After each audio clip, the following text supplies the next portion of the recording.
Bismillahirrahmanirrahim. In the continuation of the lectures on universe, अब हम बात करेंगे गैलेक्सी और स्पेसिफिकली मिल्की वे गैलेक्सी के बारे में। गैलेक्सी क्या है? इसमें हमने पहले भी देखा कि गैलेक्सी जो है वो स्टार्स, प्लैनेट्स, डस्ट, गैसेस, इन सब का एक ऐसा कॉम्बिनेशन है जो कि अपनी ही ग्रेविटी की वजह से एक दूसरे के साथ जुड़ा हुआ होता है और वो डिफरेंट शेप्स में हो सकता है, डिफरेंट साइजेस में हो सकता है, लेकिन इसको जो चीज बांध के रखती है दैट इज द ग्रेविटी। और वो ग्रेविटी इन्हीं स्टार्स और प्लैनेट्स की अपनी ग्रेविटी होती है। There is a rough idea कि यूनिवर्स में ऑलमोस्ट 100 बिलियन गैलेक्सीज मौजूद हैं और ये 100 बिलियन गैलेक्सीज जो हैं वो डिफरेंट शेप्स और डिफरेंट साइजेस में एग्जिस्ट करती हैं। शेप्स में जो ज्यादा फेमस शेप्स हैं, ज्यादा कॉमन शेप्स हैं, they are galaxies can be elliptical. Ellipse की शेप कुछ इस तरह की होती है, यानी it's not a pure circle, थोड़ा सा पिंच सर्कल होता है, दिस इज कॉल्ड एलिप्स, इसे कहते हैं एलिप्टिकल शेप। या इसके अलावा गैलेक्सी स्पाइरल हो सकती है, जिस तरह से हमारी मिल्की वे गैलेक्सी स्पाइरल है। स्पाइरल गैलेक्सी इस तरह से है कि वो गोल घूम रही होती है और उसकी शेप कुछ इस तरह की होती है कि उसके अराउंड आर्म्स होते हैं, लाइक दिस। ये इसका एक आर्म हो गया, ये इसका दूसरा आर्म हो गया, इस तरह से यहाँ पे मल्टीपल और आर्म्स भी हो सकते हैं। This is a spiral shape और ये अपने सेंटर के अराउंड मूव कर रही होती है इस तरह से। तीसरा, galaxies can B of any arbitrary shape, कोई भी रैंडम शेप हो सकती है। तो ये दो कॉमन शेप्स हैं गैलेक्सीज की, हमने जो अभी तक ऑब्जर्व की। स्पाइरल हो सकती हैं, या वो एलिप्टिकल हो सकती हैं, या इसके अलावा रैंडम शेप हो सकती है। अगर देखा जाए साइज के लिहाज से गैलेक्सी को, बहुत छोटी से लेके बहुत बड़ी गैलेक्सीज तक यूनिवर्स में मौजूद है। बहुत छोटी गैलेक्सी की जब हम बात करते हैं तो a galaxy with couple of thousands of stars and a couple of 100,000 of planets बहुत छोटी गैलेक्सी है। और देर आर लार्जेस्ट गैलेक्सीज जो कि up to 100 trillion stars and planets अपने साथ होल्ड किए हुए हैं। तो साइज के लिहाज से भी there is a lot of variation, छोटे से लेके बहुत बड़े बड़े गैलेक्सीज तक यूनिवर्स में मौजूद हैं। अब अगर इन 100 बिलियन गैलेक्सीज की बात की जाए तो हम इनमें से कितनों को देख सकते हैं। अर्थ के या मिल्की वे गैलेक्सी की बात कर लें, मिल्की वे गैलेक्सी के जो क्लोजेस्ट गैलेक्सीज हैं, जो सबसे नजदीक वाली गैलेक्सीज हैं, वो दो जो हम नेकेड आई से देख सकते हैं। There are two galaxies, smaller galaxies हैं, उनको large and small Magellanic clouds कहा जाता है। These are two galaxies. ये मिल्की वे गैलेक्सी के इस तरीके से करीब हैं। This is large Magellanic cloud, this is small Magellanic cloud. और ये इतनी करीब हैं कि लाइट यहां से मिल्की वे गैलेक्सी और हम तक पहुंचने में 160,000 ईयर्स लेती है। यानी इनके डिस्टेंस की बात कर ली जाए तो इनका मिल्की वे से जो डिस्टेंस है that is 160,000 light years. Light years, LY stands for light years.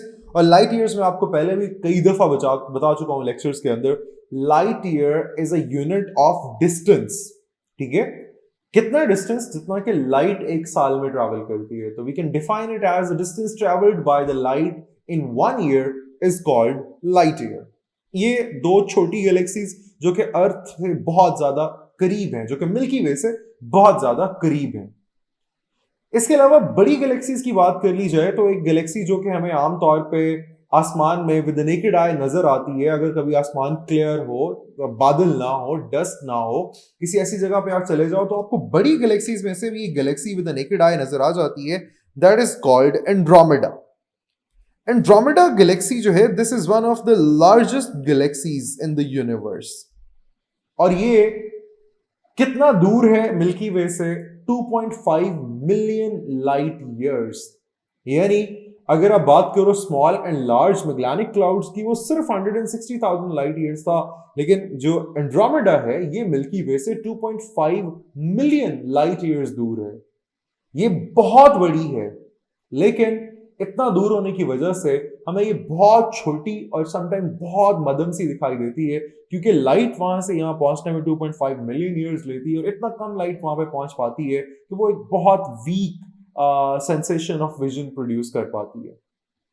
अब बाकी की गैलेक्सीज जो है वो हमें नेकेड आई से नजर नहीं आती, उसकी वजह यह है कि बाकी की गैलेक्सीज जो है वो हो सकता है इससे भी बहुत बड़ी हो, लेकिन वो इससे बहुत ज्यादा दूर हैं, उनका डिस्टेंस कहीं ज्यादा है कि लाइट वहां से हम तक पहुंचते पहुंचते पहुंचते वैसे ही इतनी कम रह जाती है कि उनको फिर हम नेकेड आई से नहीं देख पाते, उनके लिए हमें टेलीस्कोप्स का इस्तेमाल करना पड़ता है।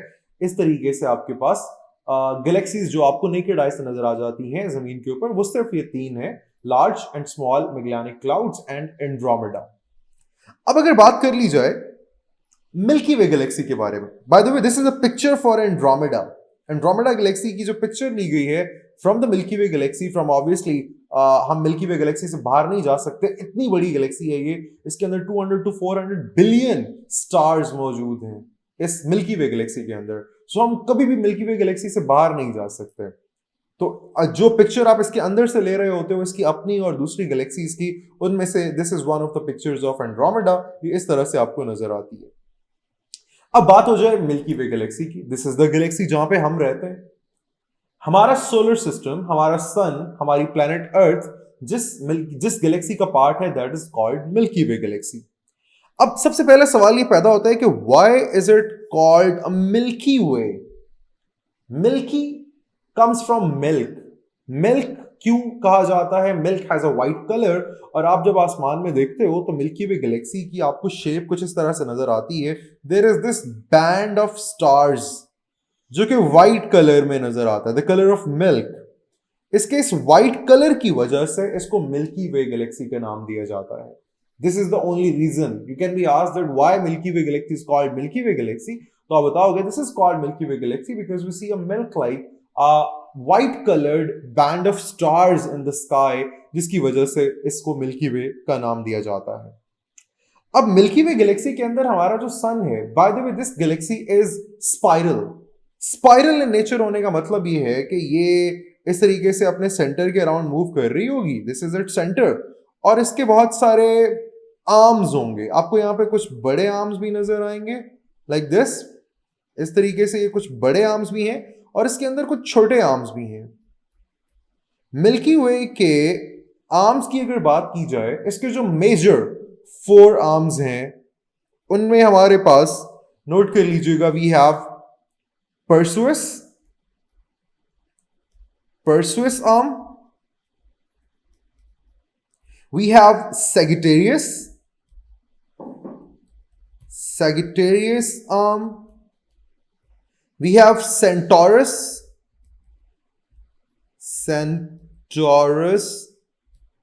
arm, and we have Cygnus arm.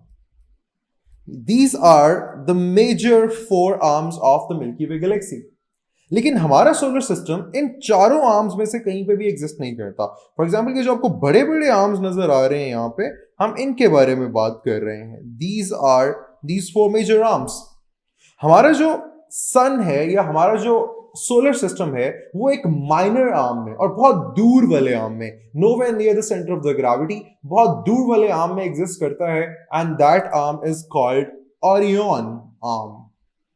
ये भी नोट कर लीजिएगा, Orion arm is the one जिसके अंदर हमारा सोलर सिस्टम जो है वो एग्जिस्ट कर रहा है। एक गैलेक्सी जितना एरिया स्वीप करती है स्पेस के अंदर, that area is called galactic plane. Galactic का वर्ड जो है दैट कम्स फ्रॉम गैलेक्सी, तो इसे कहा जाता है गैलेक्टिक प्लेन। गैलेक्टिक प्लेन का वर्ड भी याद रखिएगा, ये वो प्लेन होता है which is sweep by a galaxy in this space. ये भी सवाल आपसे पूछा जा सकता है, what is a galactic plane? तो फिर आपको एक्सप्लेन करना पड़ेगा कि उस एरिया को कहा जाता है जो कि एक गैलेक्सी स्वीप कर रही होती है। अब मिल्की वे गैलेक्सी के अंदर जैसे कि हमने बात की 200 to 400 बिलियन स्टार्स मौजूद हैं।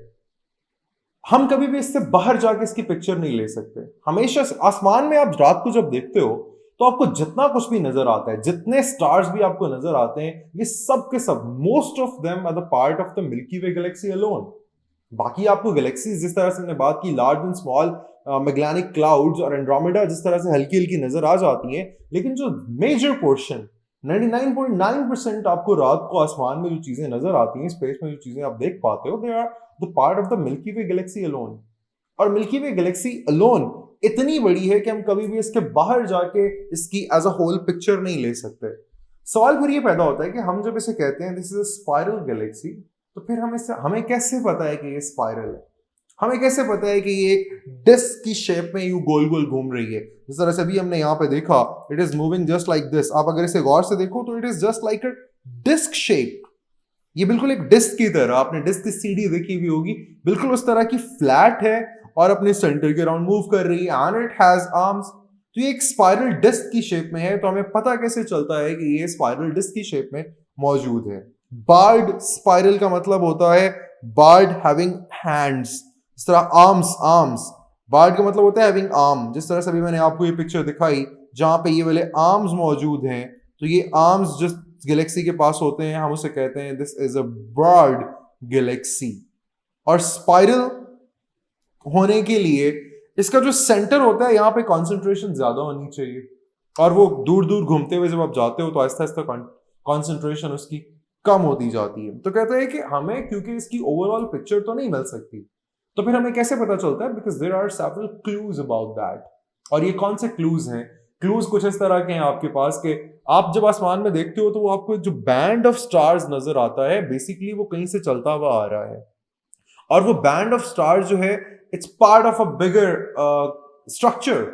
तो वो स्ट्रक्चर दरमियान में जहां पे आप देखते हो उसके इर्द गिर्द बहुत ज्यादा डेंसिटी है, जैसे जैसे उसे दूर जाते हैं इंटेंसिटी कम होती जाती है, स्टार्स की तादाद कम होती जाती है, तो इससे हमें एक आइडिया मिलता है, एक क्लू मिलता है कि इट कैन बी स्पाइरल। जिसके सेंटर में, क्योंकि स्पाइरल के सेंटर में आपने देखा यहां पे बहुत ज्यादा होगी कॉन्सेंट्रेशन, इधर कॉन्सेंट्रेशन बहुत ज्यादा है और साइडों पे कॉन्सेंट्रेशन कम है, तो इस तरह से स्पाइरल शेप का हमें एक क्लू मिल जाता है कि ये आपके पास स्पाइरल हो सकती है।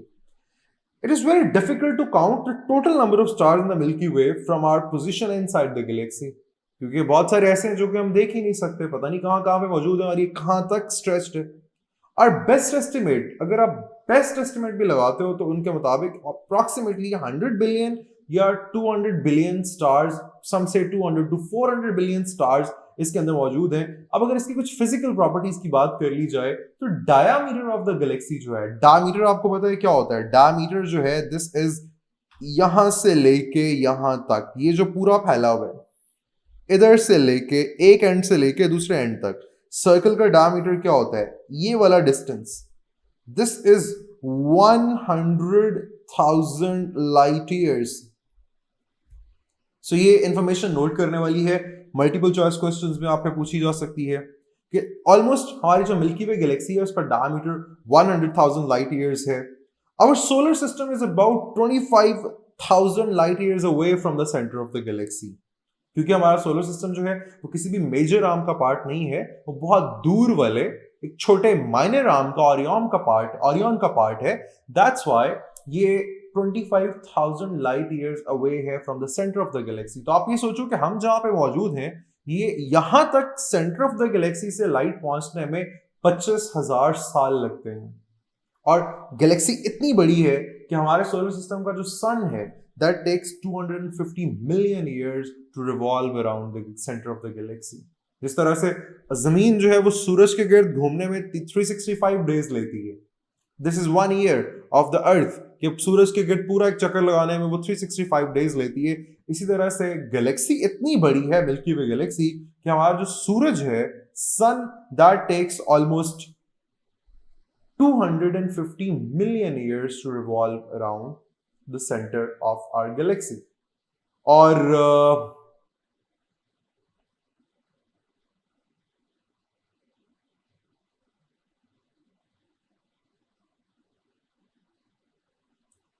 So this was all about the milky way Galaxy. अब मिल्की वे गैलेक्सी के बाद जिस तरह हमने स्टार्ट किया यूनिवर्स से, यूनिवर्स क्या होती है, यूनिवर्स के स्टार्टिंग की थ्योरी क्या है, यूनिवर्स के अल्टीमेट फेट की थ्योरी क्या है, वो पढ़ते हुए अब हम यूनिवर्स के एक बड़े उसके स्ट्रक्चर के ऊपर आ गए कि गैलेक्सी क्या होती है। गैलेक्सी के बाद अब हमने देखा कि हमारी अपनी गैलेक्सी जो है वो क्या होती है, मिल्की वे गैलेक्सी क्या होती है। अब हम फर्दर इसके अंदर देखेंगे, यानी अब हम मिल्की वे गैलेक्सी के अंदर अपने सोलर सिस्टम को डिस्कस करेंगे नेक्स्ट लेक्चर के अंदर। सोलर सिस्टम के अंदर हम सन की बात करेंगे, हम सन के बाद तमाम प्लैनेट्स की बात करेंगे और अल्टीमेटली हम अपनी सराउंडिंग्स यानी अर्थ तक पहुंच जाएंगे। तो this is how we created a story about the universe, जिससे याद रखना आसान हो जाता है कि आप एक बड़े पिक्चर से शुरू हुए और ड्रिल डाउन करते करते करते करते आप अपने तक एंड तक पहुंच जाओगे। आपको ये तमाम चीजें जो है साथ साथ याद होती जाएंगी, and that's what's required for this topic universe, कि आपको इसके हर एक एस्पेक्ट का इतना मटेरियल कम से कम पता होना चाहिए, इतनी इन्फॉर्मेशन कम से कम पता होना चाहिए कि आप अपने जीएससी के पेपर में जितने भी मार्क्स का सवाल आ जाए उसके हिसाब से कंटेंट लिख सको।